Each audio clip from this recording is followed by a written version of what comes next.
Hey everybody, Rural Lands UK, Matt and Ash, it's the Green Bay Take-Two preview show. We're just getting set up here as we normally do, have a chat before we start. Ash, how you doing, buddy? I'm all right. Just excited for this week ahead. It's going to be a lot going on to watch. It's going to be fun, hopefully.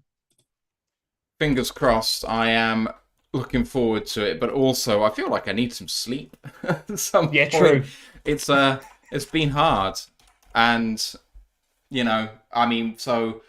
what was it? Sunday, obviously, we had the game. Monday, review show. Tuesday, preview show. Then we've got the college pod tomorrow. Obviously, I know I'm not doing that one, but it's a lot for us generally as a show. And then the game happens. We'll be live doing that, of course. And then the review show. I'm not complaining. It's great. And the Lions winning, I mean, it makes it very, very easy. But it's a lot. It does take a lot. It does take a lot out of you. No, it's just I don't know. Obviously, yeah, that happens on either Friday, Saturday. You got the review show. Friday, Saturday as well. It's the last games of the regular season for college. So we're gonna take over the swamp again with Tate. Believe in Tate. Uh, Lost Oceans just saying, is Royal Lions here to report the signing of Darius Leonard? Oh God. If they hadn't already spent $100 million on linebackers, he would so obviously be a bear. It's not even funny. Hell, they might cut someone that's actually good just to sign him. Play like a force, like a 360 defense. Just replying to some people on our Discord channel about the prospective prices for Lions players getting re-upped. Is it just me that thinks that Saul at 20 million's cheap and St. Brown at 25 million's cheap? No, that sounds they've got to be paying more. So God, So, whatever Trent Williams is getting, add about another 5 million AAV on top. yeah, I mean, I don't think Trent Williams is actually getting paid that I much in the think concept of he tackles. Is it not the Houston left tackle that's getting paid the most? Tunsil. Let's have a Tunsil. look. Let's have a look. Top salaries, leaderboard, positions, tackle. Because obviously, so the top cap here, yeah. In terms of, that's just this year. God damn it!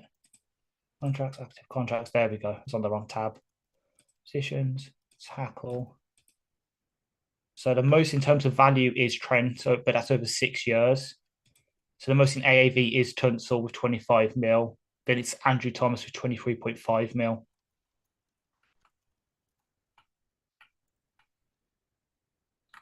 So 20. Yeah. Yeah. It's Saul's just, going to get at least like 27 and a half, 30 million then. Jesus. Man's going to make bank. yeah. Yeah, it's interesting. Lost Ocean says, curious too on the cryptic tweet from Bugs. I could Can't not be care asked. less. Yeah. It's Right. just proven. It's just proven. I know there's been rumblings since the off season that perhaps the culture fit with us and Bugs might not have been as good as it seemed because obviously there's the whole thing that's supposed in the off season. The reason he basically got benched was because he didn't come into camp fit, and now there's this cryptic tweets and that is just a bit off from what we're expecting from our players. Like I know, okay, yeah, CJGJ puts out his cryptic tweets about coming back from injury, but there's a difference between him doing that and Bugs kind of putting the cat amongst the pigeons just to get some likes. I guess CJGJ is all about optimism for the season. It's Exactly. excitement, whereas Bugs is kind of all about. Look at Off, me, look at me. it, Pick me, pick me. I It's a don't. pick me I don't girl. even think it's that. I just think it's when we picked him up off waivers. I think it was no, it wasn't waivers. I think it was just a free agent off the street. I can't remember which one it was. Um, he would have been waivers because it was an off-season thing.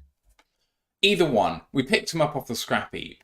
And he worked hard because he knew that, it might have been maybe not last chance saloon, but it was a good opportunity for a bad team to pick up a player and do well.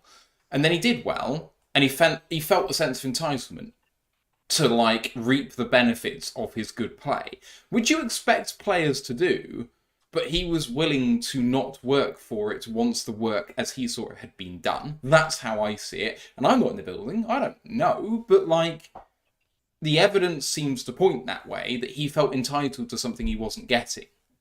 And he was willing to kind of go, well, fuck you then. And it's like, it's not in the not for long league, you have to constantly prove yourself, and you get paid for what you're going to do, not what you've done. Which is why a player on a rookie contract is shit for 3 years, in the 4th year plays incredibly, gets a bumper contract. Because at the end of the day, you think year 5 is going to be like year 4, not like years 1, 2, and 3, because the most recently available evidence is your best available evidence. Exactly. But yeah, anyway, okay. Hey to everyone in the chat. So we've got, as we said, Lost Oceans in there, as well as Dan Pask on Twitch, and Tony White, Miss Harley Quinn, Grandizer, Frank Ribble, Brent DeWitt, and Mile Marker as well. If you're in the chat, you want a shout out just before we start, give us a shout. Would love to say hello to you guys. Tony White says, this Thanksgiving, I am grateful to be able to watch a good Lions team, and of course for not being a Native American in the 1700s. That is a fair comment. I actually have my turkey defrosting right now in the refrigerator. So I am going to be having my first ever home Thanksgiving, because I like the idea of the holiday, and I have no connection to the reasons why people are giving thanks. So I can do it in my own way. And it will be my second one ever, because I had one in Detroit in 2021, which was like the best experience ever. Because you had it was Detroit Thanksgiving, and then you had the game at the big house, didn't you? The game, yeah. And it was a heck of a game as well. Billy517 says, as a first-time chatter, hey-o from Michigan. Hello, Billy. Hope you're well. And, yeah. Lost Ocean saying, hey, Dan. Brent saying, good point about contract year. If Swift stays healthy and gets paid, he'll probably be hurt more next season. I mean, at the moment, Swift's on his way to just being out of the league. Yeah, he'll get picked up if he doesn't get re-signed, but his play has not been good enough to get re-signed at any sort of material value. He'll be a vet minimum kind of guy, and then if he doesn't perform, he'll be gone. I swear he had a good game against the Chiefs. He might have had a good game against the Chiefs, but his body of work this year hasn't been good enough to demand any sort of money. Yeah, I'm looking at it. It's 12 for 76 and 1 touchdown on the ground, and then 3 of 3 for 31 through the air. So that's actually kind of a good Swift game. So in the context, he's 4.7 yards a carry this year, which is obviously pretty good. And he's 4 snaps away from the most rushing attempts he's ever had in his career. Yeah, that's crazy. So he's topping his biggest yards per game on the ground by 21.5, which is not surprising given that he's rushing a lot more with Philly because he's their lead back. And then through the air, he's being used as much as we used him. Yeah. But his yards per reception are the lowest ever. So he's being used as a traditional running back, not as a weapon, shall we say. He's like a back that can catch out of the backfield, but it's shorter air yards. Can you do it, in the flat, or as someone who's just going to run a curl and that's it, just fall down? I'm going to say, since we're going to piss some people off, but yeah, basically how Nick Chubb's used in the passing game. He's 5.2 yards per target this year, and he was 6.3, 5.8, and 5.6 with the Lions. So he's completely changed how he's used. Exactly, because we all knew what Swift's best play with us was: whack him on an angle route. And I don't think they do. And as you say, they just check and release him with him. Just having a look now. He's had 2 rushing games of over 100 yards. One game he had 18 yards on 10 attempts. Oh yeah, I remember that game because I put it in the Discord to clown him a bit. Yeah. Right, shall we get on with this? Yeah. do it. All right, sounds good.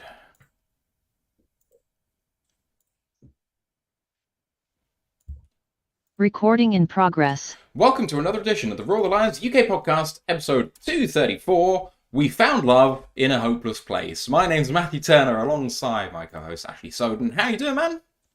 Oh, doing good, doing good. Excited for this week of football, Thanksgiving, the final week of college football. It's all coming together for a great week of sport.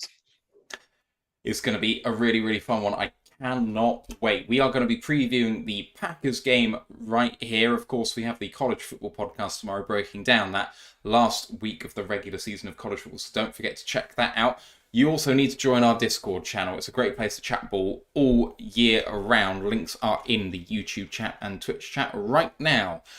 Please don't forget to like the show, sub to the podcast, rate and review, all that good stuff. And don't forget to add Lions Nation Unite on their Facebook group. It's facebook.com/groups/Lions Nation Unite. It's Herman and Moore's project to bring the best in Lions content creators together.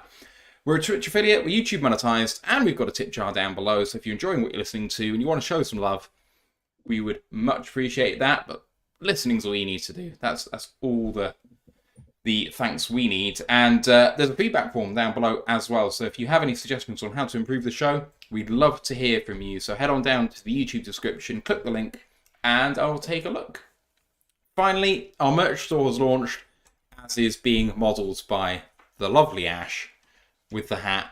And I've got my new beanie coming soon and my hoodie. Ooh. It's going to be good. I can't wait. So You just need a skateboard now, and you're the typical 2000s Avril Lavigne fan. I'm a typical 2023 Avril Lavigne fan, I think. Love that girl. Mike Marine says, "Howdy UKGB brothers 8 and 2," which is a pretty sweet thing to hear. Right, some news to start. And Ash, you must be one of the first people outside Michigan to have watched Bye Bye Barry, which launched today on Amazon Prime. How was it? Really damn good. Obviously, when I say before my time, obviously he retired the year I was born, but just seeing his journey, because it literally does cover everything from him growing up to him obviously having his infamous 2-week trip in London after retiring, just explains it all, breaks it all down, just seeing some of the highlights that even I haven't seen before, just watching it, just like, yeah, I can get it.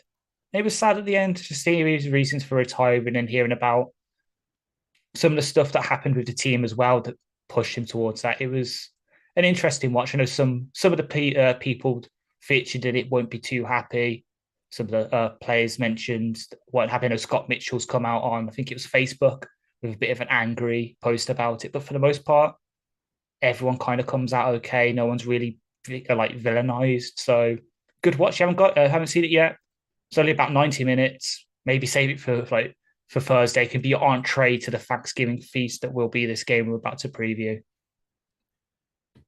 Talking about Dan Campbell now, and in sequential order, he poured scorn on Chauncey Gardner-Johnson and his Instagram live from the game on Sunday, where he threw down the gauntlet to the Bears, saying, "You've only got 2 or 3 weeks to sort yourselves out." There's some debate as to what he meant by that. Some people thought it meant that he could return after that period of time. I think the majority of people thought that. But watching it back, I don't buy that that's what he was saying. It's just, we're playing the Bears in 3 weeks, so you better come with more than that, is now how I'm kind of reading it. And Dan Campbell certainly seemed to suggest that there's no way in hell he's coming back that quickly.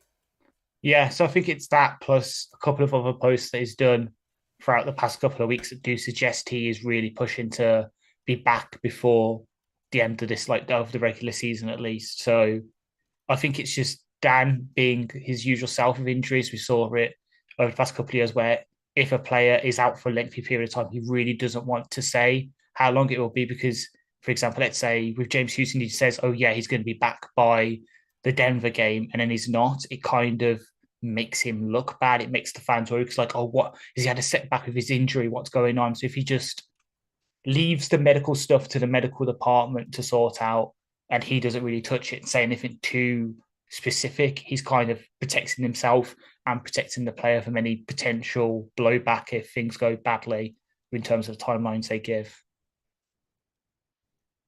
And Bruce Irvin as well. Ash, you put this in that he's just been talking about him. So what's the update there? Not going to be playing this week. It's coming just a bit too soon for him with the short week. Obviously, came into camp fit, but not football fit. Plus, he needs to learn the scheme because obviously with the role that he's going to be playing, that sort of Sam linebacker. So I've got pass rush, but you've also got to run defend. And as much as I hate it because of what happened in the Seattle game, you also do sort of have to sometimes drop back in coverage. It's just sort of getting him up to speed, not only with the scheme, but also those football movements, because obviously he hasn't done it for nearly like 10 months now. So it's just getting back into the flow of things. So Green Bay's coming a bit too early for him. Maybe next week might be a bit better.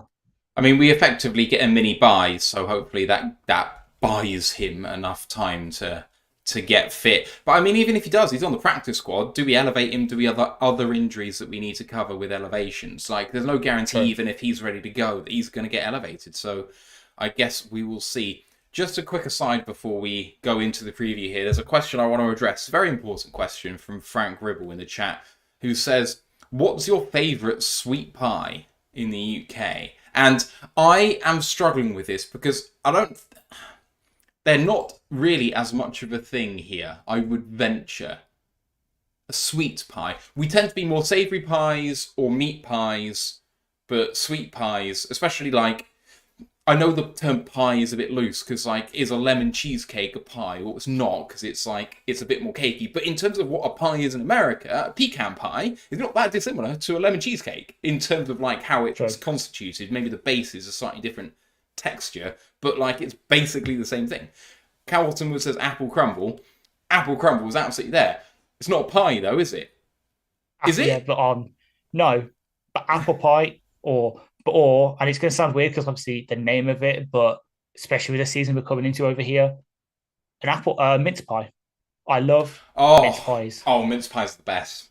Exactly. It's for people who don't like us. I'm going to have to explain now. It was actually used to be made with mince, but now it's sort of candied mince, which is like candied fruit peel that's in like a mincy shape, and it's just it's like raisins and currants and and orange and stuff like that. You could just kind of lots of really sweet sticky fruit. It's lovely.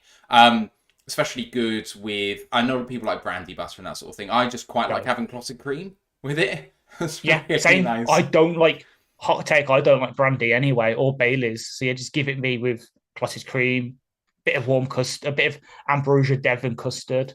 So I think there's a bit of British American stuff here going on, because apparently apple crumbles a pie. So if it is, then apple crumble's good. See, I think what you guys call a pot pie is what we just call a pie. They're like, so like, for example, I think it's a key lime pie. Yeah. That's what we probably class as a tart over here, a filled tart. Yeah. There's a slight, there's that distinction. It's like a quiche. That's not a pie over here, but because it's basically the same over there, quiche might class as a pie. I don't know. Yeah. For us, it has to be pastry on the sides. Pushback says mince pie is a fruitcake. I do love fruitcake as well. Fruitcake, especially with the marzipan. I'm going to expose me and my mum here a bit. Yeah, but it's not a fruitcake because it's not a cake. It's not a fruitcake. Exactly. It's not cakey, so it can't be a cake. Exactly. So key lime pie is legit good though. I'm all aboard that train. Mississippi mud pie as well. That's a Lost Ocean. Mississippi mud pie. Hell yeah. Lost Oceans just said.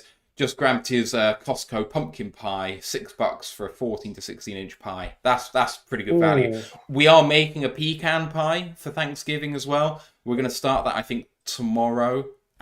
So we'll see how that comes out because we've never made it before. But I'm going to put loads of photos on social media about it, on Twitter especially. So come and critique me, roast me if you have to, but you can compliment me on my cooking skills as well if you want.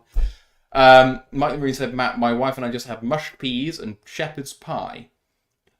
That is actually a combination that is going to work for mushy peas, and there's not many things that work for mushy peas, but I can see that. A bit of nice thick gravy on as well. Oh. Billy says, I'm making an apple pie and cherry pie for Thanksgiving. Love it. Classic. Good. So I'd say, well, with Matt posting his pictures on Thursday up on social media, what's going to get roasted better, the turkey or Matt's food? I'm sure they can both be crucified. Right, let's get on with this preview. Packers coming into this game at 4-6. Their expected win-loss is 5.0, 5.0 per Pro Football Reference. So they have been unlucky to be a team under 500 to this point. They've had wins at Chicago, versus New Orleans, versus Rams, and versus Chargers. So only one win on the road. They've lost at Atlanta, versus Detroit, at Vegas, at Denver, and versus Minnesota, and at Pittsburgh. So, have they played any good teams? They've not played any good teams. I haven't even twigged that. Hey, they have. They've played us. We're a good team. I'm overlooking us because we're talking about that right now. Like, outside of Detroit. Like, Denver is probably the closest because that was after their really bad start. That was just as they were starting to ascending, but like ascending, not exactly. Yet. Yeah. But the reason I bring all this up is you have a look at the NFC right now, and the NFC North, they're not very far behind the Vikings. The Vikings have played a game extra, so the Packers can get back to a game behind them. But if you have a look at the NFC playoff picture, it's absolutely staggering. But the Packers are very much alive, and this game will mean a huge deal to them. They will not think their season is done at this point in time. And let me just bring up exactly why that is. So, they're not going to get to division winners. We can forget about seeds 1 through 4, but 5 through 7, the Cowboys are 7-3. They can cakewalk the rest of their schedule apart from us. They're not getting there. The Seahawks are next up. They are 6-4, having just lost to the Rams. And their next 4 is a fucking gauntlet and a half. The Seahawks are playing in order: 49ers, Cowboys, 49ers, Eagles, and then finish Titans, Steelers, Cardinals. I would argue that the Steelers are frisky, and the Cardinals in division to finish is not going to be easy, with Kyler Murray maybe playing to try and avoid a quarterback being taken to take his job. So they have got 4 games where they should lose all 4. They should be underdogs in all 4 games. That will see them go from 6-4 to 6-8. So that really puts the cat amongst the pigeons. And then in the 7th seed at the moment is the Vikings. Well, the Vikings have a reasonably easy schedule, but they're only going to be 1 game back. The Vikings have us twice, but they also have the Bears next week on Monday Night Football, Raiders, Bengals without Joe Burrow, and the Packers. So they go Lions, Packers, Lions to finish, which is just kind of harsh, but whatever. So they've got 4 division games, which we have actually, I think, as well. But Raiders-Bengals is easy. Like, there's no way you should be losing to the Bengals with the quarterback that they have starting the rest of the years. There's no way you should be losing to the Raiders if you're a serious team. But then Vikings-Packers, when the Packers are 1 game behind, means that the 7th seed is, or maybe even the 6th seed if the Seahawks fall off, is very much up for grabs. The rest of the guys in the picture, the Rams are also 4-6, the Falcons are 4-6, the Bucks are 4-6, even the Commanders are 4-7. Aren't out of this. It's wide open. It could be that 7 to 8 wins could get in on tiebreakers if everyone just kind of beats each other. So, Ash, if Green Bay win this game, they suddenly catapult themselves into being serious playoff contenders. I don't mean contenders for it all, obviously. I'm not done. But, like, they go from thinking, well, if we get there, we got a chance, and we need to extinguish that fire. Exactly. Like this, we're hearing that it's kind of like how the AFC was 10 years ago. You had like your sort of designated division winners, like the Chiefs, for example. They'd always seem to go like 10-6, win the AFC West and get into the playoffs. That's how we are now, just with the added bonus that the NFC South is back to being the NFC South. Like that's the division, if you remember, that produced 2 winners in 2 straight years with a losing record. Like, it's a complete and utter, to put it mildly, a complete and utter shit show. Like, anything can happen. It's like to use an English terminology, it's like the glory of the cup. It's like the FA Cup. You can have giant killings every week. You can have teams punching above their weights. You can have everything going off. It's going to make great viewing for us because we can be neutrals. We're kind of in the driving seat of our own destiny. Like, I know the Eagles won yesterday, so we don't have that 1 seed just yet, but we're pretty nailed on to at least be the 3rd seed, I might argue. Like, whoever, like, 49ers, I can see the 49ers being the 4th seed, honestly, in their division. 4. For in the it's us. It's like the Eagles, us, and who's the South? Oh, South, of course, the NFC South exists. I forgot that for a so second. they'd be the 3 As I seed. just mentioned it a minute ago. They're going, 49ers going to be 30. So we're going to be in that mix though. Us, Philly. I mean, it's going to be really interesting because the Niners, of course, have a lot of division games coming up as well. The Niners have got Seahawks, Eagles, Seahawks. They've also got Cardinals, Ravens, Commanders, and Rams. The Rams are frisky. The Ravens are the best team in the AFC. Cardinals are kind of frisky. Sam Howell, if he doesn't throw two interceptions, can win you a game. Sam Howell plays better in the harder games. Kind of exactly shits the bed in the easy games. And then, I mean, if the Seahawks decide they're going to turn up against the 49ers or they split that series, it's even better for us. So, the Niners don't exactly have a cakewalk. I would be very disappointed if we're not the 2 seed. Looking at Detroit. But coming into this game, anyone who's thinking the Packers are bad, they've only got 4 wins, they should be tanking, there is no one in Wisconsin feeling the same way that you do. That's just kind of my message, I guess. Yeah, well, to be fair, it does help. Obviously, I know you said they're unlucky to be 4-6, but I know I put it in the Discord today. There was a win probability added by luck that's done by a gentleman called Tom Bliss.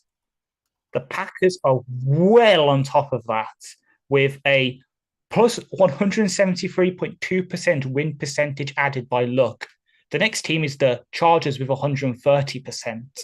Like and they dropped the game against the Packers last week, so it would be even higher if that wasn't included. Exactly. We're kind of middle of the road in that, just to say what we are. We are plus 17.3. Yeah, we've gained a little bit, but barely anything, really. Exactly. So, like, the Packers, they do reek in some ways of Minnesota from last year, where they are being a bit lucky in some ways, but they're just not having it come out in the 1-score games like Minnesota did. Like, Packers can be frisky. They can play really good offense, like, as we're going to go into in a bit. They did this weekend just gone. They played some really good offense with some injuries to some key players, but that defense has got all first rounders in it, including and Rashawn Gary, who is, as much as I hate to say it, is one of the best edge rushers in football. They can do things. It's just they're kind of like us. It just hasn't all come together in the best ways, and we just have the better, usually more stable quarterback to be the difference between us and them. It's like making a good cake. They just haven't stirred all the ingredients together. You bake it, it comes out the oven, it looks like a cake. If you bite into it, it tastes a bit like a cake. Every now and again, you get a lump of just uncooked dough, and you're like, what the hell is that? Like, it looks like a cake, but it's not quite. It's underbaked. Exactly. Yeah. It's like Joe Barry. Well, to bring up the guy again, because I love bragging on him. Joe Barry is the sous chef there, and he is just he's not setting it oven to the right temperature. It's just... He's reading it in Fahrenheit instead of Celsius. It's a bit too cold to bake the cake. Yeah. Right, let's get into this game in particular then. So Bet365 have the odds this week for the Packers at 14-5, Lions at 18-5 on. That translates to a 7.5 point spread in favour of the Lions. The over-under is 47. On the injury report, bear with me for this one. I don't know if actually we've had an update for today as yet. I haven't seen for either side. So no update as yet, at least not officially. There was a walkthrough conducted by both teams, I believe, because obviously you're only 1 day out of the games from Sunday. The estimated designations so far are Jonah Jackson did not practice with a wrist, and otherwise 3 people in full practice. Isaiah Bugs, illness but full practice. He has posted a cryptic tweet, which we're not going to talk about because, frankly, it's just a little bit boring at this point. Ifeatu Melifonwu had a hand injury, but he was full practice, and Frank Ragnow with the toe. He's going to be on every week, but he is full practice as well. The Packers, on the other hand, are 16 players deep on this, and none of those players had a full practice designation. in alphabetical order because we're psychopaths. No, I'm going to amend it on the fly. Thank you. Did not practice. Estimated. Devondre Campbell, linebacker. Josiah Deguara, tight end. Aaron Jones, running back, potentially ruled out for the game already. Tight end Luke Musgrave. Wide receiver Dontavian Wicks.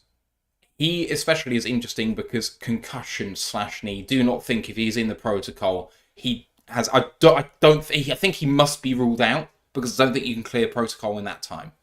And Emmanuel Wilson, the running back, also did not practice with a shoulder. Limited in practice then. Jair Alexander and Corey Ballantyne, cornerbacks. Kenny Clark, nose tackle. AJ Dillon, running back. Rudy Ford, free safety. Rashawn Gary, outside linebacker. Elton Jenkins, guard. Keyshawn Nixon, kick returner, kind of cornerback. And Darnell Savage, safety. And Christian Watson, wide receiver as well. So basically, almost 1/3 of their team is on the list. And, I mean, Ash, no position group seems to have been hit harder for me. Well, basically the entire offense. Deguara and Musgrave in the tight end position. You've got Jones, Dillon, and Wilson at the running back position. And you've got Christian Watson and Dontavian Wicks at wide receiver, as well as Elton Jenkins at guard. Like, the offense is just decimated. Yeah, well, that's not even mentioning, obviously, the fact that David Bakhtiari is critically injured all the time, so he's not there either. Like, the big, and again, it's me kind of going by the scheme, the big hit for them is going to be their running backs. That's their top 3 running backs on a team that does the Shanahan scheme with a QB who is, for all intents and purposes, still a rookie, and they're all injured. Like, that's a big hit for them because, as I say, Shanahan scheme, they're built off outside zone, stretch the defenses horizontally with the runs, and then hit play action when you get the linebackers out of position. If you don't have a healthy running back, how are you going to do that? Which is perhaps why they signed one of my favourite former running backs the past couple of years, James Robinson, to the practice squad. So I'm a bit upset with that because I do actually like James Robinson. I think he's a bit underrated, especially with what he had to do when Etienne got hurt. But he's not Aaron Jones. Like, he might be getting up there and he might be a bit overpaid for what he does, but Aaron Jones is a damn good running back. AJ Dillon, he's like thicker than my head, can absolutely bruise you when he wants to. He's going to be a big miss. Jordan Love's going to have to really put that team on his back this week, and it's going to be a big moment for him. We can see if he can finally do it, earn himself that sort of QB spot going forward, or if he crumbles, they might have to look elsewhere, but they've played themselves out of Drake May and Caleb Williams, in my opinion, so it might be down to the JJ McCarthy's of the world. Let's not stir up the Michigan supporters, shall we? Not when it's just us two. I mean, playoff pictures. The next playoff pictures coming out tonight. I'm looking for that 3 versus 4 seed. No, 2 versus 3 with Michigan 2 and us 3. But it's not going to happen. It's not going to happen. No, probably not. You mentioned David Bakhtiari on IR. There's also Eric Stokes, the cornerback, and then Darnell Savage was on IR. He's on the injury report now because he is going to be activated. Now, he's limited in practice, so it's not like he's fully healthy and ready to go. He's still injured enough that he's got a designation. So how ready he'll be to go, I don't know, but this is a chronically injured team. Let's go through their potential starting lineup on the depth chart right now. So Jordan Love is the starter, ably backed up by everyone's favourite draft pick, Sean Clifford. At running back, the currently active running back who is not injured is Patrick Taylor. Anyone? Yeah. Yeah? Memphis. I know a tiny bit about him. It's like he was a free agent in UDFA in 2020, and he's just been around as like sort of, if you remember, God, this is going to be a throwback for some people. He's kind of like their Zach Zenner, their Dwayne Washington, just someone who's always there at the fringes of the roster, never really went away. Like, I can see, I'm on these lads now. That's 1, 2, 3, 4, 5. He's been bouncing between the practice squad so much, he's nearly going to steal Dan Skipper's record for most elevations from the practice squad. Fair enough.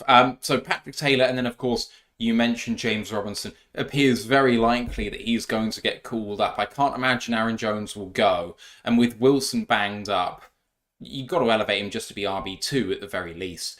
Wide receivers, headed up by Christian Watson, the absolute beast of a wide receiver in terms of physicality. Hasn't quite translated into the NFL as yet. Had a breakout month where he got like 8 touchdowns last year or something in like 4 games. But outside of that, struggled with injury and struggled initially with drops. But it's a really young and exciting wide receiver core. Romeo Dobbs, Jaden Reed, Dontavian Wicks, Samori Toure, Malik Heath. And they have been interesting the last few weeks, I'll say that. I don't think it's underdoing it. Yeah, well, you explained it pretty well. They're young. All of them are either rookies or they're in their second year in the league. They have no one who's played more than a season and a bit in the league. And you're expecting Jordan Love, who, again, saying it again, is basically a rookie wide receiver to throw to basically rookie quarterback thrown to rookie wide receivers. Recipe for disaster. Like, there's good players there, like Jaden Reed having a really damn good season, the former Spartan. Dubes, obviously, me, Anton, Roy loved last year coming out from Nevada, sort of possession receiver. He's been doing things in the red zone for them. Watson has all the potential in the world, just hasn't put it together yet. Dontavian Wicks is a kind of underrated sort of 4th, 5th receiver. Like, he can do a bit of everything, kind of like what we expect from Khalif, except for Khalif's got the separation for days, while Dontavian's a bit bigger. Toure's a burner. He's huge, exactly. Toure's a burner. Not even I know that much about Malik Heath off the top of my head, but they can do things if it all just comes together. Yeah. And it just hasn't. And it's still exceptionally young when it comes to the tight end core as well. Took 2 in this most recent draft. Luke Musgrave, Tucker Kraft, and then still on his rookie contract, I believe, Josiah DeGuara, and then Ben Sims behind that. And the starting O-line at the moment, Rasheed Walker, Elton Jenkins if he's fit. I think it's expected he probably will be fit. Josh Myers, John Runyon, and Zach Tom. And then some recognisable guys behind that as well. Josh Neiman, Sean Ryan, names that we've all heard as their backup offensive linemen. Ash, those tight ends, I mean, Musgrave has had a quietly good year. He's not been as good as our guy, but when you consider how hard tight end is to translate, I would say that he's been above average in terms of expectations. Yeah, definitely 100%. And he's been good. Kraft hasn't been so much. Jose DeGuara, let's be honest, he's basically their fullback. That's all he really does, is that H-back role. Doesn't really play in line for them. And Ben Sims, as you said, he's a rookie as well. So they've kind of gone young there as well, which obviously they kind of had to, since DeGuara was drafted, Ben Rodgers around, and they've still delivered that. So they've kind of had to. Musgrave's been decent, but yeah, when you compare him to a certain other rookie tight end we know a lot about, nothing in comparison. Like, they must be sort of hit. This is the first of maybe 2 position groups we're going to talk about with rookies that perhaps the Packers might be hitting themselves against their heads against the wall, going, why the hell did we let this happen? Moving on to the defense, playing in a base 3-4, Kenny Clark, TJ Slayton, Devontae Wyatt, the starters, but Carl Brooks is back there and he's having himself a terrific rookie season. Outside linebackers are Rashawn Gary and Preston Smith, backed up by Kingsley Enagbare and Lucas Van Ness. Inside backers are Devondre Campbell and Quay Walker, but backed up by Isaiah McDuffie, who I think is also having himself a pretty good year.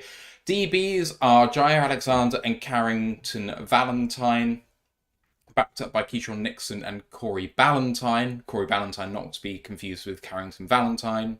They're not the same person. And the safeties, Rudy Ford and Jonathan Owens. Kicker is Anders Carlson, the rookie. Punter is Daniel Whelan, and the long snapper, Matt Orzic. Ash, this team is just weird on defense because, as you were saying at the top of the show, a whole host of players have come out the first round, and if they haven't come out the first round, it's because they've been damn good players otherwise, in sort of Devondre Campbell breaking out with them a couple of years ago, and, you know, Rashawn Gary's obviously been terrific, and Kenny Clark is who he is, and Carl Brooks taken late, I think, 6th round. A 6th round, yeah.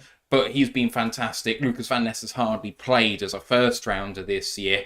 It's loaded with talent, and it's been fine, but it's been nothing more than that. I don't want to say they're bad because I don't think they are, but then they're unremarkable. And it's all because of the play caller, as I keep saying. When you've got Joe Barry as your defensive coordinator, you can probably have an all-star of like players. You can probably stick Aaron Donald and Jalen Ramsey and all these players on there, and still probably would give up like 25 points to teams as points just because the play calling's so vanilla and so bad. Like Rashawn Gary earned himself that contract extension.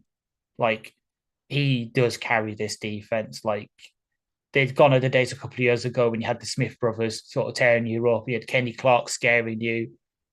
It's like Campbell's regressed a bit from last year that earned him that contract. Gary's still come back from that from his injury and he's playing well. Quay Walker is still doing Quay Walker things, as we all remember from the field goal earlier this year. Wyatt slowly maybe starting to come up to that sort of first round pedigree where they picked him. Like he's been pretty good this season. And then, as you say, Kenny Clark's just Kenny Clark. Like he's always going to be good. But the back end is just, you could excuse it a bit because there's obviously no names like Corey Ballantyne. You might remember we had him for one game as a punt returner. He got injured, and now he's basically their cornerback free. Like it's not exactly a good name. It's like sort of 2021 Lions where you kind of, aside from Jeff Okuda and Amani, who we all know, is kind of to outsiders, it'd probably be no names. That's what it is here. Like Darnell Savage coming back from him's not really going to do much because he's not good at free safety. So they tried him in the slot and he's even worse there. Like they're scrambling, which is why they picked up last week Kai Blue Kelly from Seattle on waivers. Really good man coverage corner. So they pick him up when they're a zone heavy team. They're really scrambling on the back end to make something work because it's not going good at all. It's like looking at us, but even worse because they arguably have more talent and are playing worse because of the play calling. Let's come on now to each side of the ball in a bit more detail. First, some overall stats from PFF and DVOA. This team by PFF are joint 18th overall, 76.1 grade. That's 18th on offense, 69.5, and 17th on defense, 72.8. So remarkably consistent as like the average team in the NFL, basically. DVOA has them 21st overall, 19th on offense, 24th on defense. So slightly lower by that metric, but not very much. And I mean, it's saying that the defense is worse than the offense, which I find interesting. By EPA per play, because I know you like that.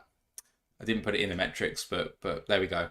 They are on offense 13th, on defense 14th, which adds up to net EPA of 15th. So again, we are talking about basically the most average of average teams that happens to have just lost one more game than it should. This is a 500 team. If we've ever seen one, It is the epitome of one. It's not sorted itself out on one side of the ball. It's being plucky on the other. And, you know, it's kind of sorting itself out. Looking at the offense in particular, they play 11 personnel, a heck of a lot more than anything else. 12 personnel then backs that up. And then they haven't played anything more than 21 snaps in any other alignment than that. So that's 63% 11 personnel, 29% 12 personnel. In 11 personnel, so 63% of the time, they pass 73% of the time out of that formation. In 12 personnel, they pass 45% of the time, so more run than pass out of 12. In terms of EPA per play in those situations, they are losing EPA in 12 personnel when they're running the ball, and they're barely gaining any in an 11 personnel when they're passing the ball. So that tells you what they're struggling in on offense. And teams have met them in a variety of formations, kind of spread out, and it's more spread out than I've seen from basically any other team. There's more variations of nickel in there in terms of 4-2-5, 3-3-5, 2-4-5, and then dime 2-3-6, 1-4-6 formations. That adds up to about 60%.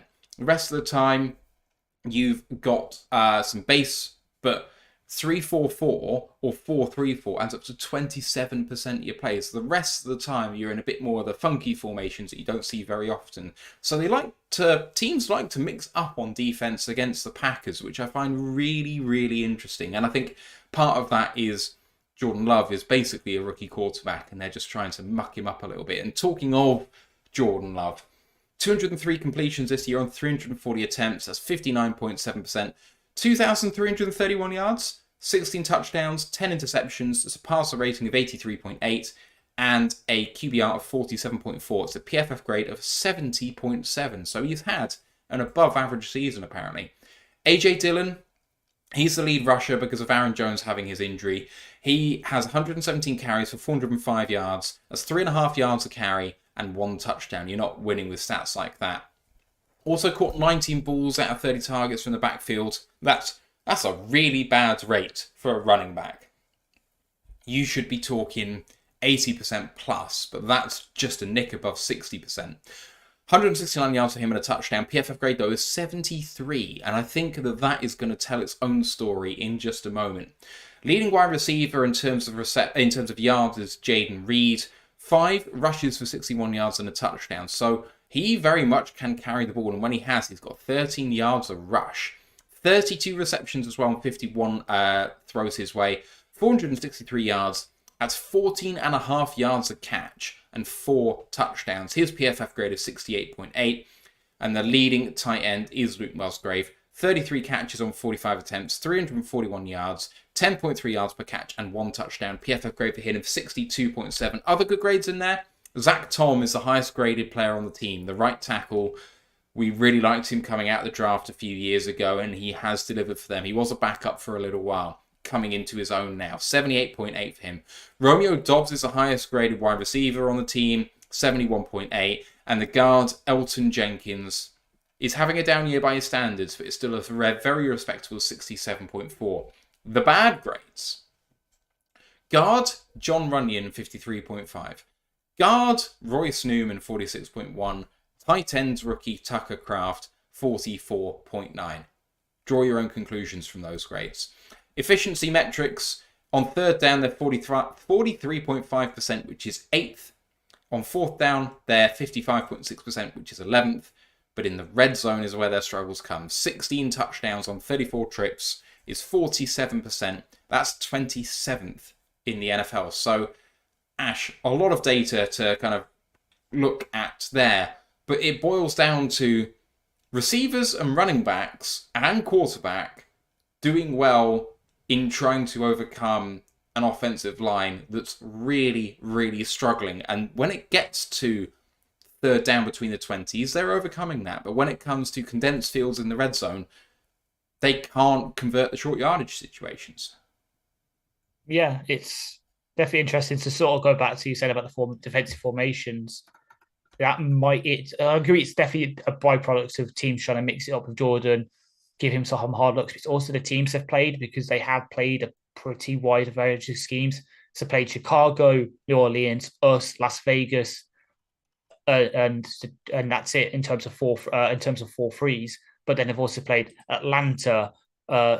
Las Vegas also played quite a lot of 3-4, depending on looks. Denver a 3-4, Minnesota a 3-4, Rams a 3-4, Pittsburgh a 3-4, Chargers a 3-4. So they've faced a good mix of sort of even fronts and odd fronts. And some of those defense coordinators are tricky. Like Brian Flores, for example, he really does. Who's obviously now the DC for Minnesota.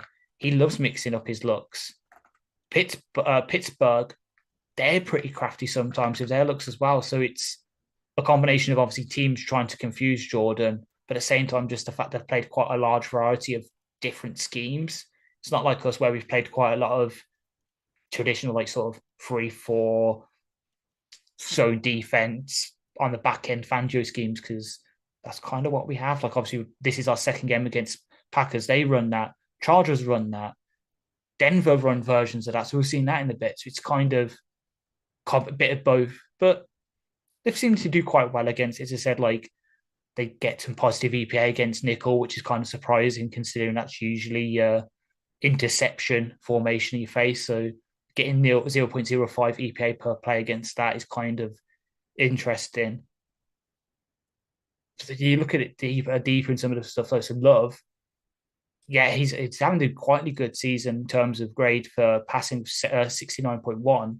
It's also just as good as in the run. That's probably what's popping up his stat, is the fact that he's been kind of good at running the ball as well. It's made him look overall better in terms of grade than just the passing, which kind of makes sense considering how he is and considering what we're saying about the offensive line, where he is kind of having to extend plays, get on the move, because let's be honest, the interior is giving up a lot of pressure. You look at their pass blocking grades, they're not the best. I mentioned that in week 3 when we played, and I was like, really target Josh Myers and that, because he can't handle the pass rush, which is why Liam's probably going to have another good game here. Like, he had a really good game against the Bears, in my opinion. He's going to continue with that again today. Well, today, I hope so. Thursday against Packers. AJ Dillon, if he's fit, he can do some stuff between the tackles. But at the same time, we saw this against the Bears. If we run blitz correctly, which we did then, we can get TFLs. Look at Brian Branch. He got like 3-4 TFLs. Including that one where he was quite obvious he was coming. He was literally standing right up Aiden Hutchinson's backside. We all knew he was coming, yet they couldn't block him, and he got a TFL on Herbert. And looking at wide receivers, pains me. I'm actually not worried about Christian Watson, despite him being the big name in that wide receiver room. It is Romeo Dubs and Reed I'm worried about, because Dubs has that physicality, and that's something we kind of struggled against this season. Look at DK Metcalf. And then Reed has actually been quite a decent route runner. He's been better at route running than I thought he would have been coming out of Michigan State. Like, looking at, I think there was his touchdown he's got in receiving games. I think it was last week. That was a really good route from he ran there. So they're the ones that worry me, because Jerry might not be able to keep up with sort of the hip flipping of Jaden Reed, but at the same time, you match up against Dubes, who maybe has a bit better on. Dubes is a lot taller, so you just throw fades on him. It's going to be a tough day in the secondary against these receivers. We're going to have to sort of count on overthrows and inaccuracy from Love, maybe to defend some deep shots, and because that's been our weakness. But the past 2 weeks, Keenan Allen got over the top of us a couple of times. Last week, Tyler Scott, if Justin Fields could hit Scott on that deep route, things might have been a lot different. So it's going to be another tough day in the secondary, but I think up front against the run game and this offensive line, we should have some success. You posted it in the Discord, but I'm going to say it now. There's been an update from Adam Schefter while we've been on the air. Packers running back Aaron Jones has an MCL sprain, would be considered week to week, but is unlikely to play on Thursday, which is a big boon for the Lions. Shame for the neutral, as he would be a bit of an equalising force, but he won't be there, which means that if AJ Dillon is fit, he'll be the lead back, and if not, God knows what they're going to do. Right, let's turn our attention to the defence. And this defence plays the majority of its snaps in 2-4-5, which is really interesting. So obviously play a base 3-4. I imagine that 2-4-5 is a bit more 4-2-5 with outside linebackers who potentially come up and almost always are blitzing into a 4-man look. But, you know. Yeah, it's TJ Slayton off, putting nickel back, because TJ Slayton's obviously then nose tackle. So it's him come off. It's what the Bears do, not the Bears, the Rams do. Remember our first show where we were copying them? It's take off the nose tackle, whack on whoever your nickel back is. Makes sense. So they play that 61% of the time. Base 3-4, 24% of the time. 4-3, 4% of the time. And your conventional nickel 3-3-5 formation, 6% of the time. So overwhelmingly in that 2-4-5 formation.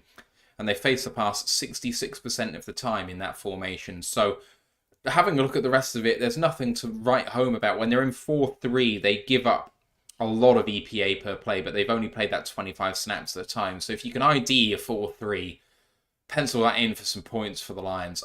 Facing that, on offense, there's been a lot of formations out there. Nothing to write home about, I don't think, on a quick review of that information. But the statistical leaders for the team.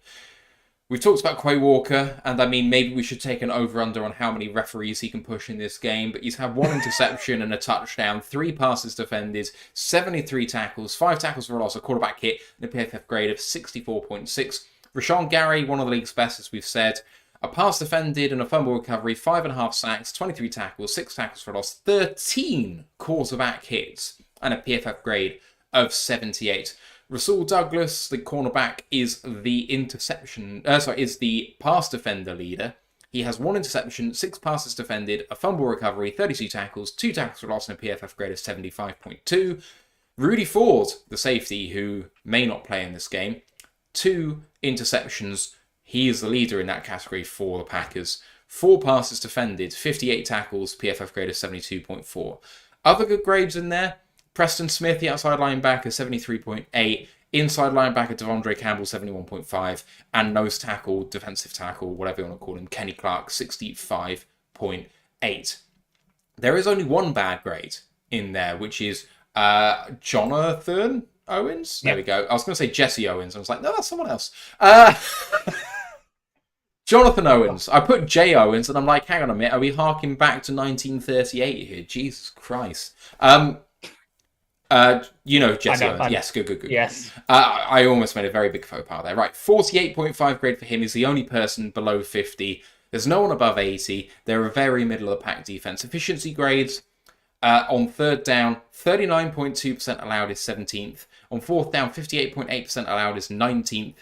But they do tighten up in the red zone. 15 touchdowns on 33 trips is 45.5%.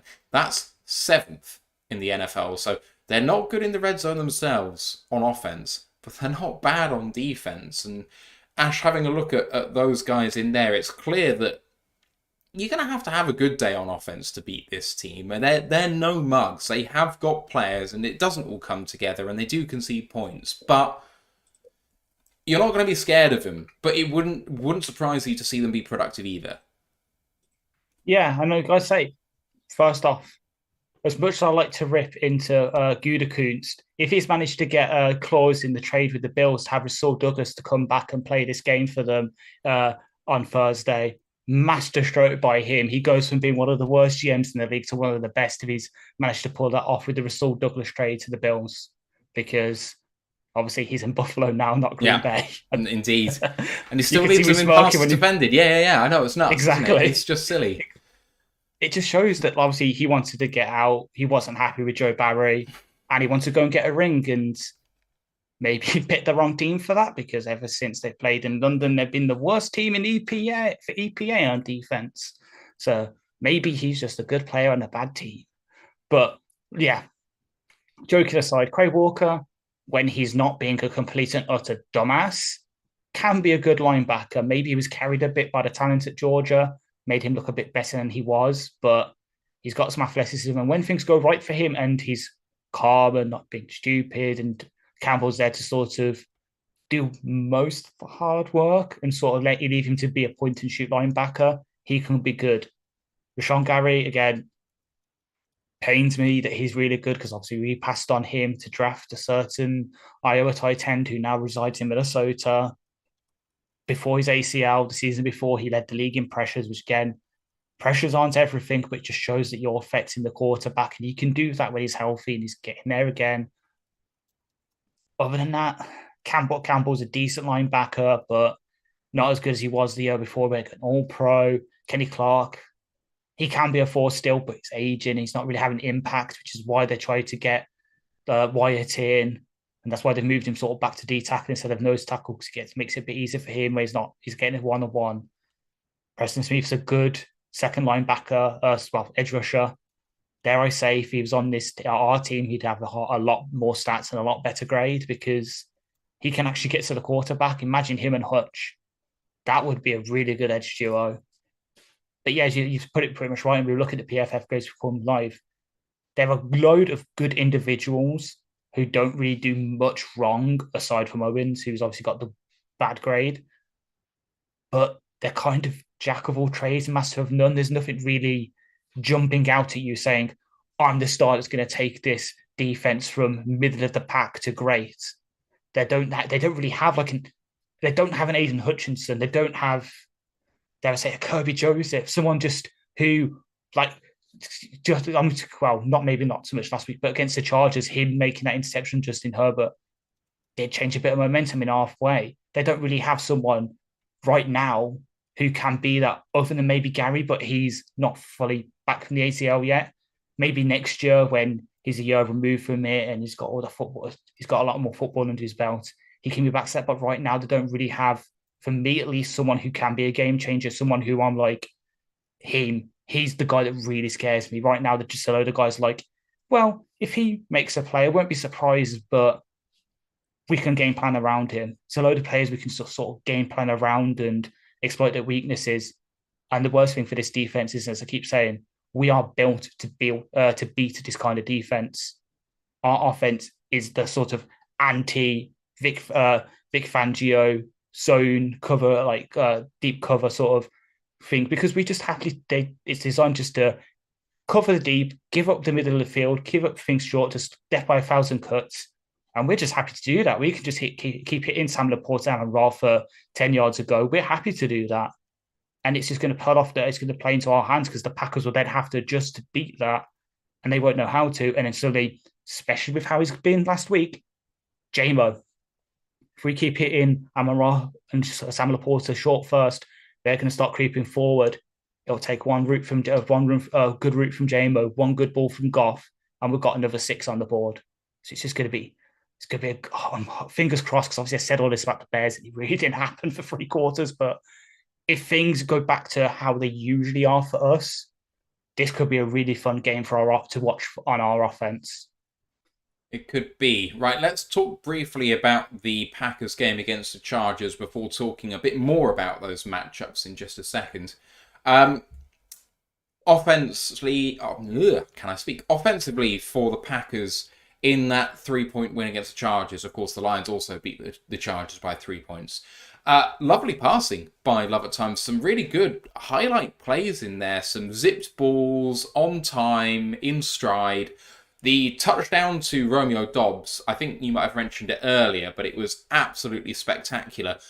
So you could see that there was a bust in the coverage. Dobbs was meant to run a quick out and saw that there was a massive space behind the cornerback who was going to cover that route. So he just bailed upfield, stuck his hand up, and Love found him. Like, to do that sort of thing off script and get it accurate is impressive by both of those players, especially to be on the same wavelength to do that.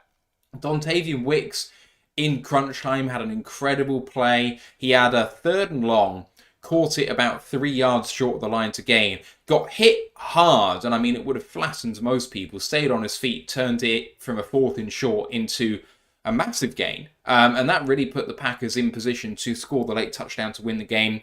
And Jaden Reed just looked like a live wire all day. He took the reverse to score the touchdown early. There was some great blocking up there, but his speed was fantastic and otherwise just had a good day.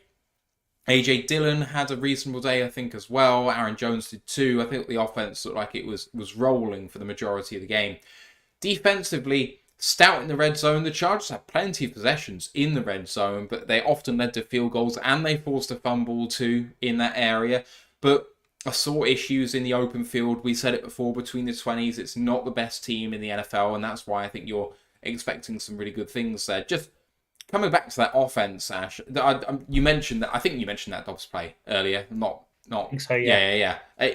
Did you watch the game? I watched highlights of it because, as I say, after it, I was trying to get ready for bed because I had work the next morning. But I watched bits of it, and as I said, yeah, Dobbs play, that's the kind of Dobbs that we saw in Nevada with him and Carson Strong. If he can get that sort of like chemistry he had with Strong at Nevada, him and Love could be a really good duo. And obviously Wicks, as I said, can do that kind of killy thing where he comes in, he only plays like 15, 20 snaps a game, runs you a couple of routes, but he can be there dependable when you need him to be. And then just say, Jaden Reed's probably their best receiver right now. And for someone who kind of was unheralded in that class as sort of a punt returner guy who can do some speed things, he's really turned into a really good wide receiver for them. And Love looked good. Like, I love ripping into certain Packers fans who, before the season, said that Love had the potential to be the best. Well, Love was going to be the best quarterback in the division by the end of this season because he's going to have all this progression and he's going to learn to pass on that. He kind of showed a bit of that progression this last week against the Chargers where he had some, as you say, really good passes. Yeah, he still had the characteristic sort of inaccuracies, but they didn't go for interceptions this time. They weren't turnover worthy. They were just slightly off instead of being 5 yards off and easily interceptable. So he's slowly getting there, but it's still not fully there. He's still not going to be a sort of guy you can trust to throw 35 times a game, which they might have to on Thursday because of the running back injuries. So it just swings it in our favour a bit. Just want to give a late shout out to a couple of people who've donated. GA2 Skip on Twitch, apologies for leaving it so long, subscribing with Prime for your first month since a little time away. And Skip, I'm not sure where Skip is watching from, but has tipped us $5 in the tip jar. Thank you very much, Skip and GA2 Skip. Might even be the same person. Who knows? Not sure. Skip and GA2 Skip? Maybe. Anyway, let's come on to the matchup. So the Packers run offense versus the Lions run defense. Ash, how do you see that going in particular?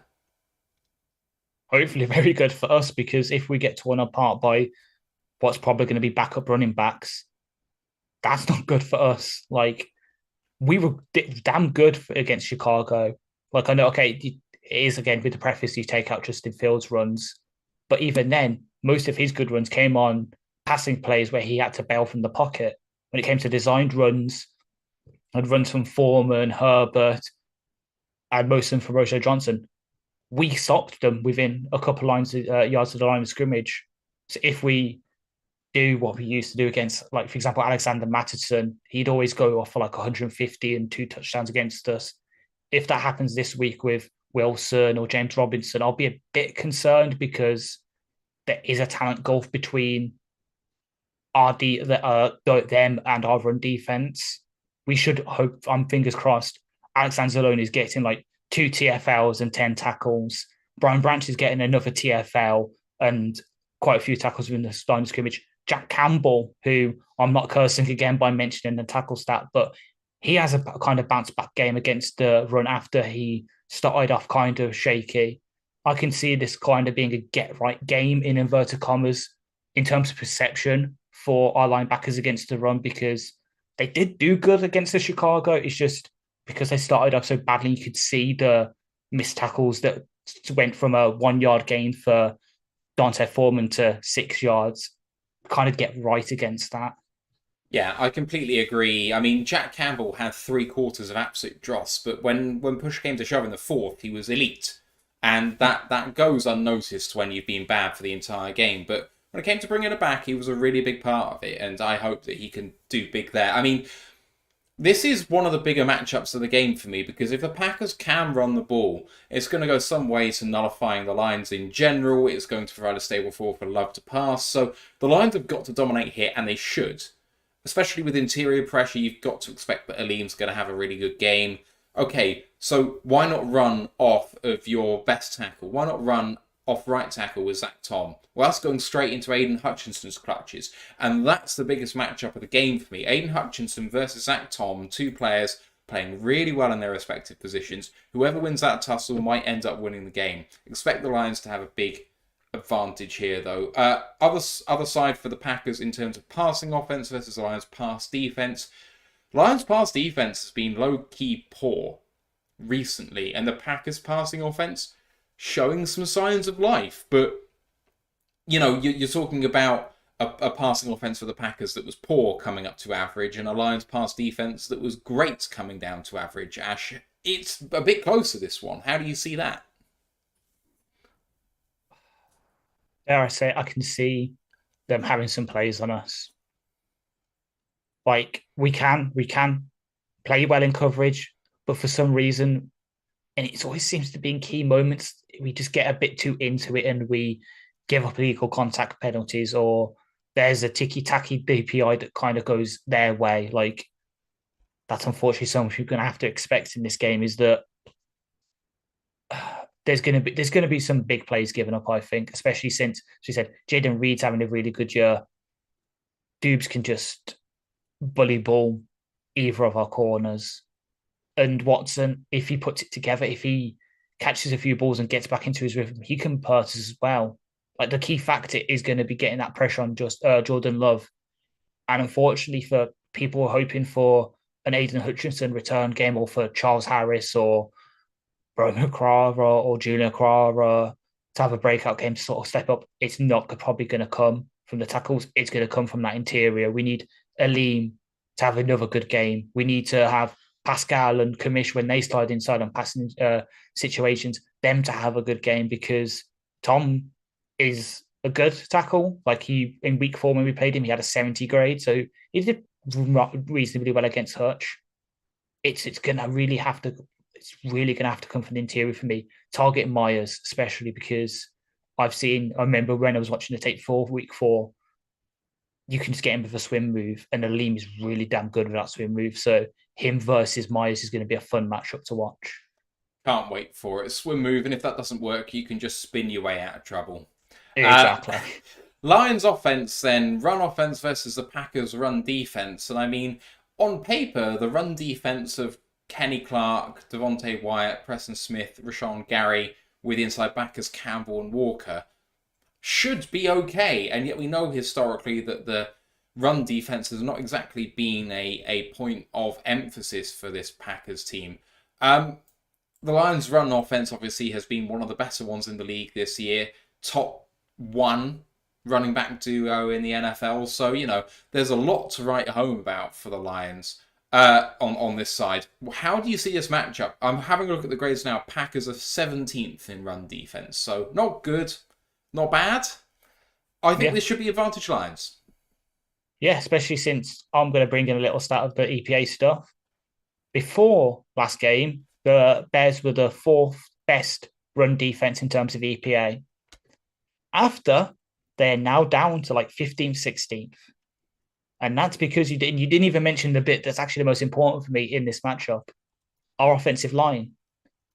Frank, Jonah if he's fully healthy, but if not, I trust Colby, Graham are going to have pretty damn good games. Taylor Decker, as I keep saying, has really improved in the run game over the past year and a half. He's probably going to be, I think he faces up mostly against Preston Smith, but we should be able to run it off him. So again, it comes to matchups. Rashawn Gary versus Penei Sewell. Who's going to win out? The former NFL pressure leader or the tackle that's given up like the 4th least pressures and one of the best run blocking grades in the country? At right tackle with Penei. And I have belief in Penei because that dude's just a monster. You get him on the move, you give him a bit of momentum, he can bowl over anyone. So we hopefully should have our full playbook open to us, but we've got to keep it varied. We can't just keep running it outside or running it inside. We have to keep mixing it up, mixing up the looks, because if we get too vanilla with the run game and they can start keying in, they'll be out. If we just keep running it inside, they're going to work that out. Yeah, MK Major might mix it up, then do it to mix it up and bounce outside. But if we just keep doing one thing, they're going to catch on pretty quickly and shut that down. We need to keep varying it. One get run, we run outside with David Montgomery on outside zone. Next run, Gibbs on a counter. Just keep changing it, making them have to work out what we're doing instead of saying, right, we're just going to keep doing this. You stop us. Make them just throw so many. Going to sound wrong, but just keep throwing as many different kind of juggling balls at them as you can. Make them catch them all, because they won't be able to. They're going to drop some, and when they drop some, those are where the big plays are going to come in the run game. And then looking at the passing offense for the Lions versus the Packers passing defense, and the passing defense for the Packers, it's not been amazing, I don't think, really. 12th in the NFL, you might say that's an improvement, but I don't buy it. Jaire Alexander's had a poor year by his standards. I mean, he's been heavily affected by injury, but who cares? Like, we're still playing this Jaire Alexander. Corey Ballantyne, I don't think has been fantastic. Carrington Valentine's been there. Rudy Ford's been good, but he's injured. He didn't play last week, I don't think. Will he play this week? Don't know. Jonathan Owens has been the worst player on the team, potentially. And then they don't have Eric Stokes. Darnell Savage is going to be back, so maybe he replaces Owens. But you're coming up against, and you talked about the scheme, why this kind of works for us. When it comes to the sort of dink and dunk that we can do, that we showed off very well in both 2-minute drives last week. I say last week, it was 2 days ago. When it comes to facing people like Amon-Ra and Gibbs and Sam Laporta, it feels like this is a big advantage for the Lions. It really is. As I keep saying, we can just dink and dunk. And the second we see those safeties starting to creep forward, JMO, it's going to be one of those where whatever they kind of look they show us on offense, we're probably going to have something to beat it.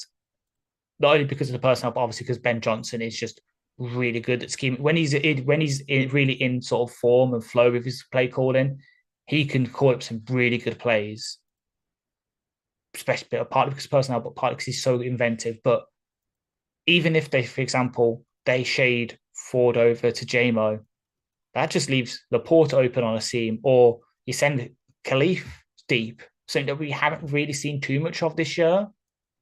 And that's even without saying the wide receiver who before Bears game, I think it's probably changed since then. The receiver with the best passer rating when targeted in the league, Josh Reynolds. Like, we've just got an answer for whatever they put in front of us, we'll have an answer to. It's like walking into a maths test and you've already got the answers written on the back of your hand. Like, this should, for all intents and purposes, go well for us. The only thing I can see Stump holding us back is quarters 1 to 3 got from last week returns. He hasn't shaken that off, but I think he has. Like, he showed that on the 2-minute drive, the last 4 minutes to win the game for us. And it's just been the Goff we've known for the past season now, where he has adversity. Okay, maybe he might get caught up in that, but as soon as he snaps out of it, we're back to good again. And I can see that for Goff. This could be, I know I said about it with the our run defense and perception. This could be the get right game for Goff. Perfect scheme for him to go against in terms of with our scheme. And just not good. Like, Joe Alexander could probably maybe shut down Reynolds or Amon Ra, depending who's put on for about half the plays. But that still means you'll have JMO, Khalif Raymond, Laporte, all these players who should get like 3-4 yards of separation. And that's where Goff is best, is finding the open receiver and hitting them. So I can see this really being a good game for Goff. Like, I'm not predicting like 400 yards, 5 touchdowns, because I also expect the art of run game to be good, so we won't have to lean on Goff. But when we need Goff to maybe throw a good pass on like a 3rd and 6, I think we can count on him to do it.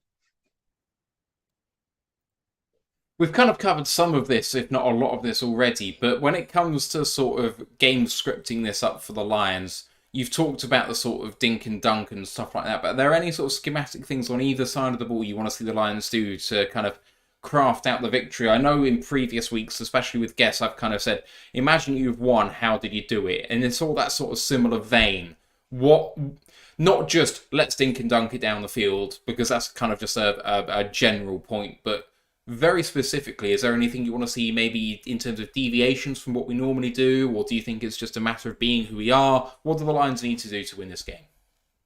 It isn't a deviation because we have been doing it more, but blitzing linebackers, like Anzalone, the past couple of weeks when we've been doing it with him, has been elite at it, because he has that quick twitch where he can sort of fake a zone drop, and then as soon as he sees the A gap come open, he just goes through it. Continue doing that. Mix up the looks, especially with the linebackers, to confuse Love, because up front, let's be honest, we know Aaron Glenn, and I said it yesterday, he's probably going to be quite vanilla with the looks. Like, that's one thing. Bring back the stunts from the first couple of weeks. I haven't really been seeing them. Remember, like, the first couple of weeks where we had Hutchinson dipping inside of Aleem? Yeah. So Hutch would be lined up at our left end, Aleem next to him at like the 3. Dude, where's that gone? Yeah. We've just been rushing straight forward and then blitzing linebackers occasionally. Start bringing them back. Blitz a bit more, because, yeah, we've been doing it, but we haven't been doing it that much. Use Barnes in as well. Former linebacker, edge rusher at Purdue. Campbell, don't line him up as a Sam. That's where you use him in pass rushing. Blitz him, because he's got that massive RAS score that he's got the frame. For me, so that's what it is on in terms of defense. And then offense, I know we say dink and dunk. 2 back sets.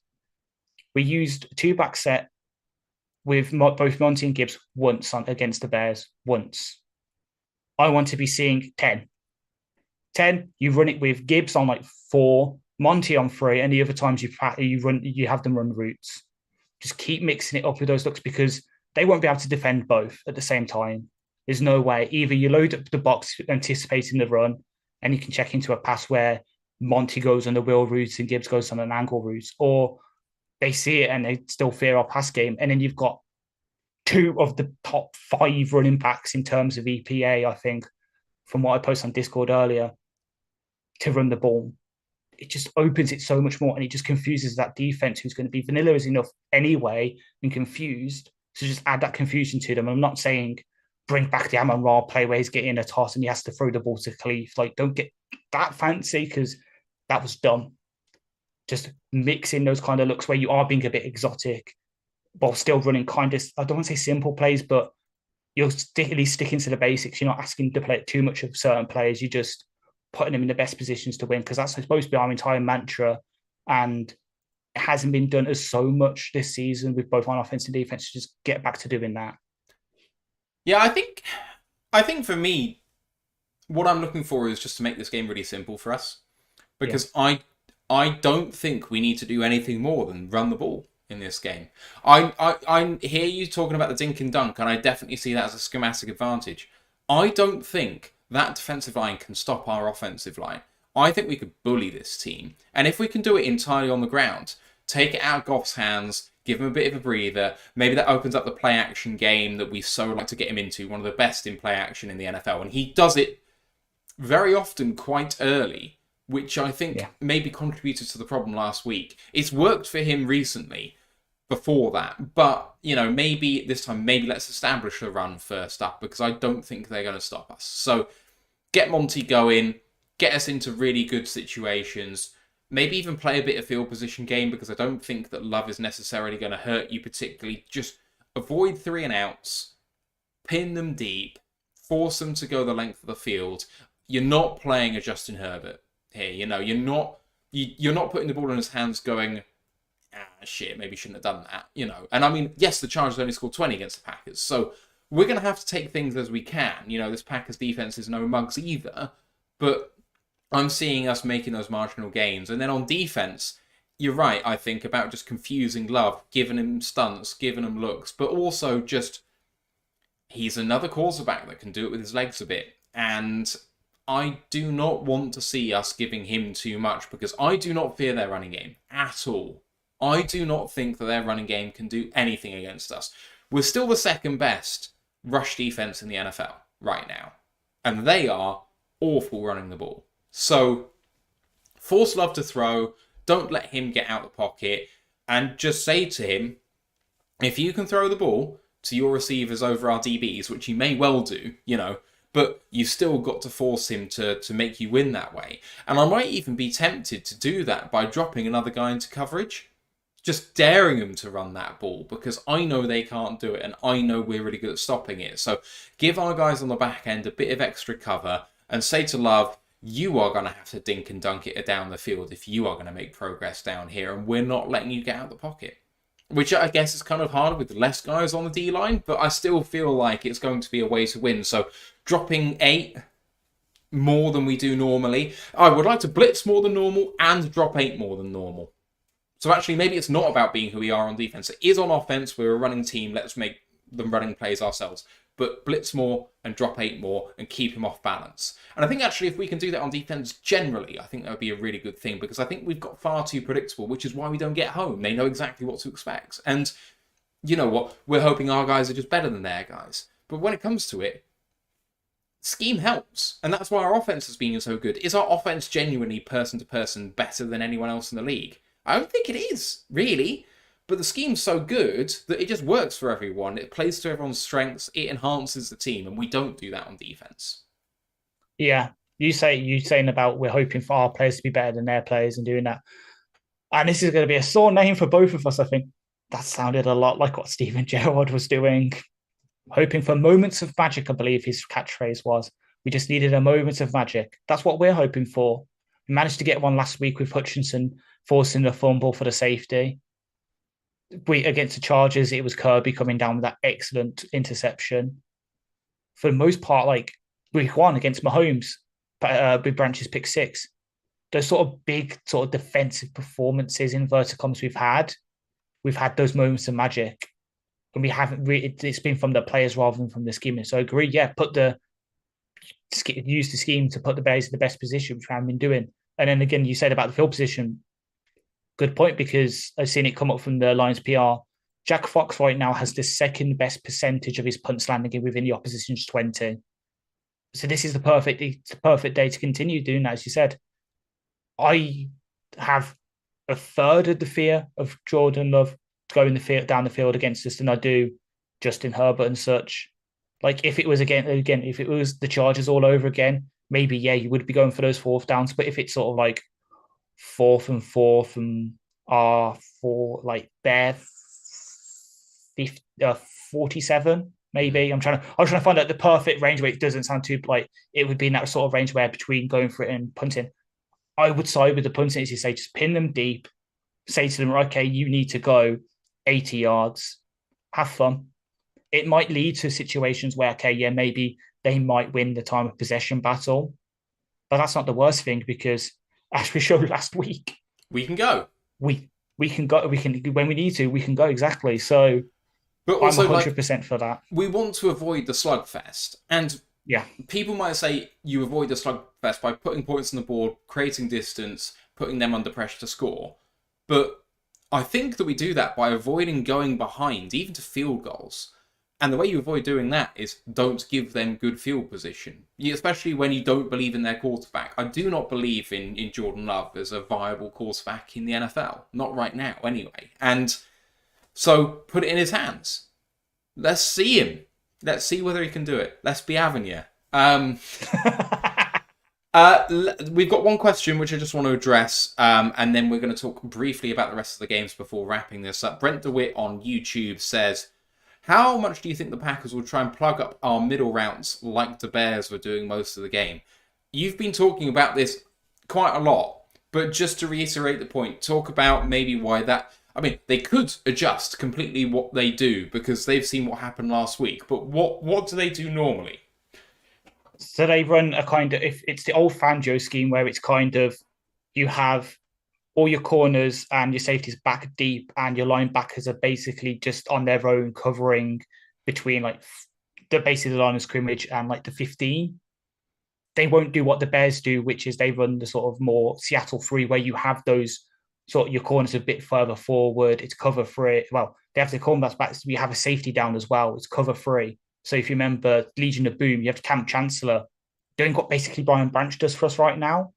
That's not what the Packers do. They just have everyone deep, play quarters coverage, and whatever you want to do between the line of scrimmage and maybe like the 10, 15-yard line, they're like, okay, we'll give it up because it's more about designed to not let you beat you deep rather than just giving up the little stuff. They're all about stopping the big explosive plays. And but they haven't been doing that either. Like, we saw it when we played them. Like, we got some really big plays on them, but they're, for the most part, Barry... Again, everyone might remember him. Is the guy who got his job because he married the coach's daughter. He just puts his players in that kind of position where it's like sort of simple quarters coverage. Don't get beat deep. Let them have 5 yards every play. And it's just, if they adjust, well done, Joe Barry. You've done your first adjustments in your coaching career. Well done. I'm very proud of you. But even then, the personnel isn't the best. If they start creeping a safety forward and going to more like cover 3, cover 1, like kind of like what we do, that's just inviting Jamo to beat them deep. And as we saw last week, he's starting to get there again. I know we had that moment of faith against the Bucks and it kind of fell apart. That's because we stopped using him like that. I have faith that Ben Johnson now has realized, okay, that's how you use him. And we start using him more on those corner posts, seams and stuff. You still mix in the sort of wide receiver screens and stuff because you've got to use his speed in the best ways you can, but for the most part, you send him deep, he uses his eyes to track the ball rather than him have to instinctively go for a wide receiver screen. So even if they do adjust, we'll have the things to beat them because Jamo can go deep. Josh Reynolds, until like week 7, all of his catches either went for touchdowns and first downs, so he can be used deep as well. Khalif has been underutilized in that deep game for some of his speed and separation. So no matter, even if they do start adjusting and bringing those linebackers forward, bringing safeties forward to cover it, we can adjust as well. Like it's one, it's half a dozen of one and 6 of one and half a dozen of the other for the Packers. Either they stick to what they do and they give up 120 yards and a touchdown to Amon Ra and another 5 catches for 80 yards for Sam Laporta and maybe a couple for Gibbs and Monty, or they think that's what they do. We need to beat that, and suddenly we can use the play action to get Jamo. You might have like 2 catches, but they'll be for like 150 yards and 2 touchdowns. They're really screwed no matter what they do, in my opinion. Just trying to think of a particular play myself. I mean, I'm kind of thinking that Jamo doesn't have to be someone who just stretches horizontally, and we've kind of... Yeah. There's certain situations where it's definitely going to work. If you had some sort of condensed bunch formation, let's say the play's being snapped from the left hash. If you had JMO just outside of an inline tight end on the right-hand side, and if you go play action, there's no reason why JMO can't run a seam 15 yards and then go quick out and stretch horizontally and be a guy catching at the sideline. Like, that speed's going to come into usage going up the field or across the field. And I don't really see much of him trying to do that. I do think he can do it, though. I'm pretty sure I've seen him at Alabama do similar things, and I don't think we've used that very much either. So trying to mix in stuff like that, I really think he could do. Yeah. But even the simple routes that we've seen from him so far that you're talking about would be great. So when you're saying that, and I've managed, it won't be able to show properly. Yeah, no, I see there's a play there. That is JMO, there's Laporta. Just have him do that as you're saying. It's simple stuff like that. We've done it before, so I think... So it's deep. It's called play action deep comeback / circus. Last year, we averaged 10.1 yards a play from it. So it's stuff like that. As you say, we have it in our repertoire. It's just putting him in those positions. Because, it's either been you send him on streaks all the time and he has like a 33% catch rate on them because he hasn't tracked the ball, or we've just been doing the wide receiver screens. We need to do both. Like last week, where if you remember the play that we gave up where Jerry and Campbell ran into each other, do that. Literally steal that play, have JMO lined up behind Amon Ra. Amon Ra does a quick 5 and out, and you have JMO run deeper in a corner post, corner route.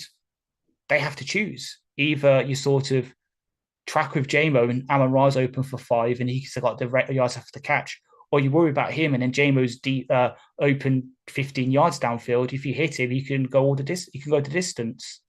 Like, it's just simple stuff. It's just obviously getting it there, because you've got obviously with you can only really install, I read things like you can only install 7 new plays in a week, and that's on a normal week because obviously you have to get all the practice reps. This is a short week, so it might just be we'll install one new play that might be that play, and hopefully that's the play we pull out on like a 3rd and 7 on their 42-yard line in the 4th quarter, when hopefully we won't be in a situation where we're only 3 up and we really need to get a touchdown to keep the pressure on. But that's the kind of play we want in that situation, because we need to plan for that eventuality. Because if Sunday showed us anything, any given Sunday, like we were going into that game thinking we should decimate the Bears, and for the most part, they nearly decimated us. All right, we're going to move on to briefly talk about the rest of Thursday's games. We may talk Sunday's games on the review show, I think. So, obviously, it's an all-NFC affair. Packers at Lions, we've just spoken about. Following that is going to be Commanders at Cowboys. And, I mean, this Commanders team is just a proper Jekyll and Hyde size. And the Cowboys, dominant when they want to be, but they've had a few stinkers as well. I mean, they've lost to a worse team than the Cowboys, in my opinion, in the Cardinals this year. It's at Dallas, obviously, tradition. It should be an easy win for the Cowboys, but I don't think anyone can say that's nailed on, Ash. Exactly. Like, Sam Howell, when it's against one of the things we say, where he doesn't turn the ball over. Sam Howell's been a pretty damn good quarterback for the Commanders. Like, they've definitely got some things to think about. Like, if you maybe grade that offensive line a bit more, maybe get another receiver, though, to be saying that, I think we can just ask Ant how Terry McLaurin's going, and maybe we say they're underutilizing him. But the Commanders have weapons to beat the Cowboys. It is really going to be a battle of, can Trayvon Diggs and Deron Bland force Howell into bad throws and capitalize on them? Because if not, the Commanders, I have faith they could probably keep pace with this Cowboys offense, because, CeeDee Lamb's having a bit of a breakout in the slot, but their run game's non-existent. Like, what happened to Tony Pollard? Like, he went from being that sort of good fantasy running back that people get in like the 7th round, who suddenly gets you like a good, like, he's an RB1 by the end of the year. This year, he's the RB1, and he's kind of fallen off a cliff, like non-existent. So, yeah, it's been weird. A little bit of breaking news. Michael Thomas, the wide receiver for the Saints, has gone on to IR. He's going to miss the Lions game, which is It's- nice. Practice reports out as well, basically same as yesterday, so Okay, nothing there to we go. add. Fair enough. And then the late game tomorrow is Thursday even. We're not on Wednesday yet. It's still Tuesday. On Thursday night is 49ers at Seahawks. And I'm looking forward to that game no end because basically whoever wins, we win too. Exactly. Like, I still I'm looking forward to it, as you say, because not just because of that, but just because these two usually do go hammer and tongs on each other. Like, it's usually a really good watch. So Purdy Ayuk versus Geno, Lockett, and DK is, despite the 49ers having one of the best defensive lines in the league, secondary hasn't been really been that. So it's going to be it might be a shootout again. Seahawks at home are a force. And it's an in-division game. It's always going to be funky. The reason I say whoever wins, we win is because, if San Francisco win, that's probably the less good scenario, but it means that Seattle go that much further towards falling out of the playoffs altogether, which I think is something that I'm not so Superstitious. That's the one, superstitious guy, but it'd be kind of nice not to play them. Them losing would be great. But if San Francisco do fall here, then that gives us a bigger grip on one of the top two seeds. So I'm just looking forward to a really interesting game. And that's your Thanksgiving slate.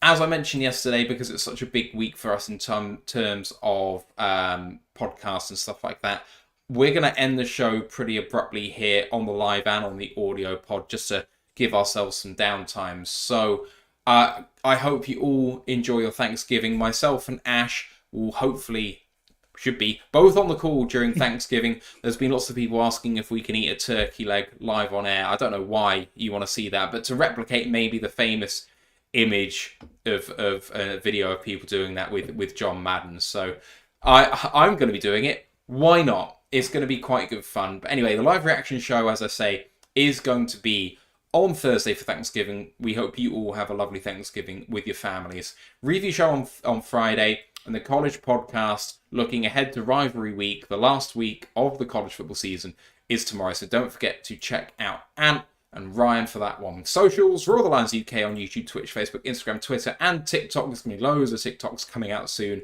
So keep your eyes peeled for that one. Also available as Instagram Reels and YouTube Shorts.